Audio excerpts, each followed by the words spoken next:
మేము అడిగిన ఇక్కడ జరుగుతున్న చర్చ ఏంటి? వారు వచ్చి వాళ్ళ తల్లి గారిని మాట్లాడిన మాటల్ని ఎవరు కూడా తప్పిదమో ఎవరు కూడా అంగీకరించరు. దాన్ని సమర్థించే సమస్య లేదు. ఇప్పుడే కాదు ఆ రోజు కూడా చెప్పాం, మళ్ళీ చెప్తున్నాం.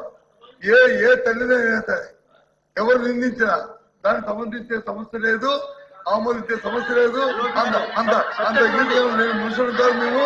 కానీ పదే సార్లు ఆ మాటలు చెప్పుకొని అనవసరంగా ఆ తల్లిని కించపరచడం భారీ కాదని నేను సమానం చెప్తాను. 10 సార్లు చెప్తున్నాను. దయచేసి దీని ఇంతతో వెలిగించుకోండి. ఆ మాటలను వచ్చి మీరు 10 సార్లు తీసుకొచ్చి దాన్ని రాజకీయాల కోసం ఆలోచించి డిస్కస్ చేయడం అనేది సంబంధించి కాదు. మీ ద్వారా నేను ఆలోచిస్తాను. తప్పది. అధ్యక్ష వినండి. ఎవరు లేరు అధ్యక్ష. ఒక కొడుకు ఆవేదన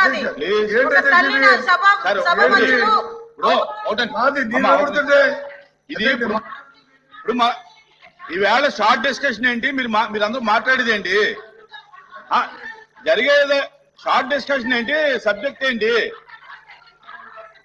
నా అమ్మా కూర్చో.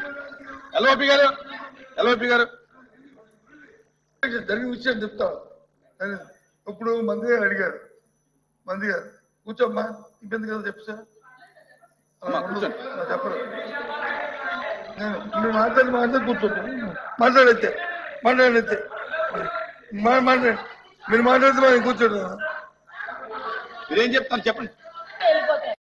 ఇప్పుడు ఏదైతే ఎల్ఓపి గారు అన్నారో ఆ మాట విత్డ్రా చేసుకోవాలి. ఒక తల్లిని నిండు సభల్లో అవమానిస్తే కొడుకు ఆవేదన అలాగే ఉంటది. ఆ తల్లి బాధ ఎలా ఉంటుందో మేము కూడా చూసాము, మేము కూడా పోరాటాలు చేసాము. అలాంటి విషయాన్ని రాజకీయంగా వాడుకుంటున్నారు అన్న పదాన్ని ఏదైతే ఉపయోగించారో ఎల్ఓపి గారు, దాన్ని ఈ రోజు మహిళలను అవమానించినట్టే. దయచేసి దాన్ని విత్డ్రా చేసుకోమని చెప్పండి. విత్డ్రా చేసుకోమనండి. ఏ తల్లి మేము ఒకటి సార్ అధ్యక్ష, మేము ఒకటి చెప్తున్నాం. వాళ్ళ నాయకుడు మళ్ళీ రాజకీయం గురించో ఆస్తుల గురించో తల్లిని చెల్లి వాడుకునే పరిస్థితులు లేవు, పద్ధతులు లేవు మా దగ్గర. బయటికి గెంటే పరిస్థితులు లేదు. ఒక కొడుకు ఆవేదన అధ్యక్ష, అది దాన్ని రాజకీయంగా వాడుకుంటారు అన్నవేంటి అధ్యక్ష? ఆయన రాజకీయంగా వాడుకుంటామని అన్నవేంటి? ముందు క్షమాపణ చెప్పానండి, ముందు విత్డ్రా చేసుకోమనండి. రాజకీయంగా మేము ఎందుకు వాడుకుంటాం అధ్యక్ష? వాళ్ళు మాట్లాడారు మహిళలను అవమానించారని. ఏ మహిళ అవమానించారు? ఇప్పుడు ఈవేళ జరిగేటటువంటి చర్చ ఇండస్ట్రీస్ మీద జరుగుతూ ఉంటే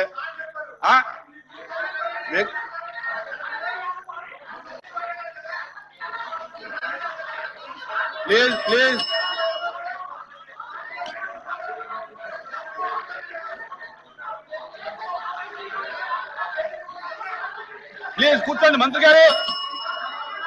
గారు కూర్చోండి. ప్లీజ్ శ్రీరామ్ దయచేసి కూర్చోండి. ఎల్ఓపి గారు కూర్చోండి. దయచేసి కూర్చోండి అధ్యక్ష. ప్లీజ్ కూర్చోండి. అధ్యక్ష ప్లీజ్ కూర్చోండి. అధ్యక్ష మళ్ళీ చెప్తున్నాం. ఆ వారు మాట్లాడిన మాటలు, నేను మాట్లాడిన మాటలు రికార్డుని వారిని చూసుకోమనండి. నేను మాట్లాడిన మాటలు కూడా ఆయన చూసుకోమనండి. ఏవి తప్పు అనుకుంటారో, ఏ సంబంధం అనుకుంటారో అది వారికే నేను విడిచిపెడతాను. ఏ ఉంచాలో రికార్డులో, ఏవి తొలగించాలా, వారికే ఇస్తున్నాను. నా తరఫున నేను మాట్లాడిన భాషలో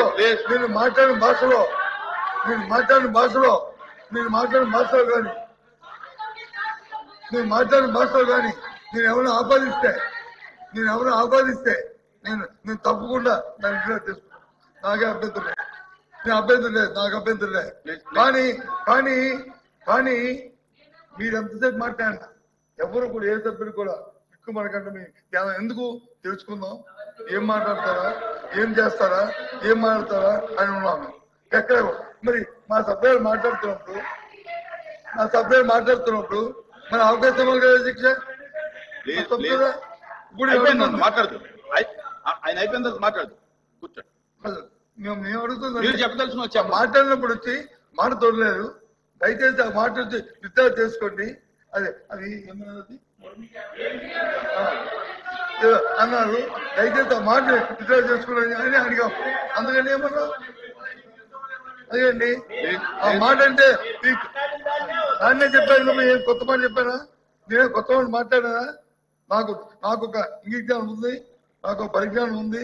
దయచేసి ఎవరితో మాట్లాడకూడదనే ఒక తత్వం నాకు ఉంది. అంతేగాని అంత దీనిగా ఎదుటారు మాట్లాడే తత్వం కాదు అని నేను అనుకుంటాను. మేబీ మీ అభిప్రాయం నా మీద తప్పుడొచ్చు, మీ అభిప్రాయం నా మీద తప్పుడొచ్చు. నేను దాంట్లో వెళ్ళను. అది మీ ఇష్టం, అది మీ ఇష్టం. కానీ అధ్యక్ష, కానీ సభ అనేప్పుడు ఉన్నాగా ఉండాలి. సభలో ఉన్నాగా వెళ్ళాలి. ఇది పెద్దల సభ కాబట్టి భాష మీద పట్టుండాలి.